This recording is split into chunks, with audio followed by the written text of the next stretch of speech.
Bax, imbir sarımsağı vururuq, ondan sonra ərişləri əlavə edirik. Ərişləri əlavə elədik, bunu saxla. Icazə ver. Bax, soyasını vururuq.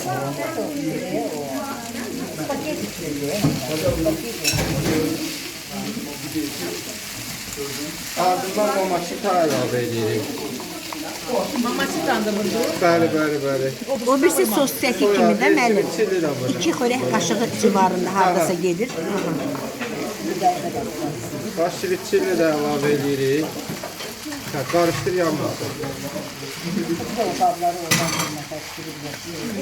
Laf uşağı qırmadan.